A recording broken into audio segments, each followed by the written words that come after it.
বাবা, ছেলে কি চিকেনের কালার এনেছিস রে? দারুণ কালার এসছে তো। তা চিকেনটা ভালোই রান্না করে বন্ধুরা। যাই হোক, আমি হ্যাঁ ওটাও আমি শিখিয়ে দেবো। আচ্ছা মানে আমি সুস্থ হলে আমাকে একদিন রেঁধে খাওয়াবি তো? অবশ্যই। আচ্ছা, আবার গরম জলও বসিয়েছে। কষানোর কালার দেখেই তো মানে মন ভরে গেল। আগের দিনও বানিয়েছিল হেভি দারুণ দারুণ। হ্যাঁ তুমি তো বলছিলে খুব ভালো বানিয়েছে। লুচিটা আগের দিনের হয়। আর আগের দিনে না মামা আসবে, কবে আসবে গো? শুভ ঠিক নেই, রবিবারও আসতে পারে, সোমবারও আসতে পারে। যাই হোক মামা যেদিন আসবে সেদিনকে হবে এখানে। যাই হোক, আগের দিনে চিকেন রান্না করার ওখানে একটা কমেন্ট দেখে মানে আমার কমেন্টটা মনে পড়ে গেল। তা সেখানে কমেন্ট করেছিল, ছেলের খুন্তি ধরা দেখে তো মনে হচ্ছে না ছেলে রান্নাটা করেছে। তা না, আর ও কিন্তু প্রফেশনাল মানে কি রাঁধুনি নয়, ও মাঝে মধ্যে শখ করে রান্না করে। বিশ্বাস না করা হলে পড়বে না, সেটা অসুবিধা নেই। আমার কথা হচ্ছে খুন্তি ধরা নিয়ে কি হবে? কেউ তো খুন্তি এইভাবেও নাড়তে পারে, এরকম ভাবে নাড়তে পারে। পেন তো অনেকে পেন এরকম ভাবে নাড়তে পারে। পেন অনেকে, এটা যার যা সুবিধা। পেন নরমালি আমরা এরকম ধরেই লিখি, ঠিক আছে।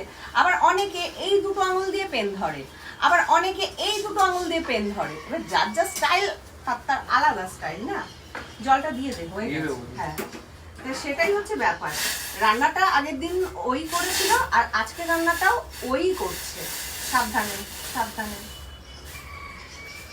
আর ছোট থেকেই আমি শিখিয়েছি, যখন ও ক্লাস 3-তে পড়ে তখন থেকেই ও মোটামুটি মানে একটু আধটু রান্না বান্না পারতো। ম্যাগি বানানো, ক্লাস 6 থেকেই পরোটা করা, ওগুলো তো ভাজতো। আর শুধু ভাজা নয়, আটা ময়দা মেখে বেলে সবকিছু করে।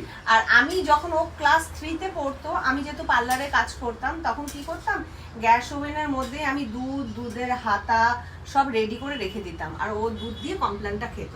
তা আমি বলতাম ওভেনটা ধরানো শিখিয়ে দিয়েছি, আর এই দিকের ওভেনটা এইভাবে ধরাবি আর দুধের বাটিটা নিয়ে গিয়ে ওখানে রাখবি, রেখে গরম হলে অফ করে দিবি। ওখান থেকে একটা কফি মগ রাখতাম, আলাম এরকম কাছে কফি মগটাকে ধরবি, এইভাবে দুধটাকে নিবি। ওইভাবেই কিন্তু আমি শিখিয়েছি ওকে ছোট থেকে, যার জন্য রান্নাটাও ভালোই পারে।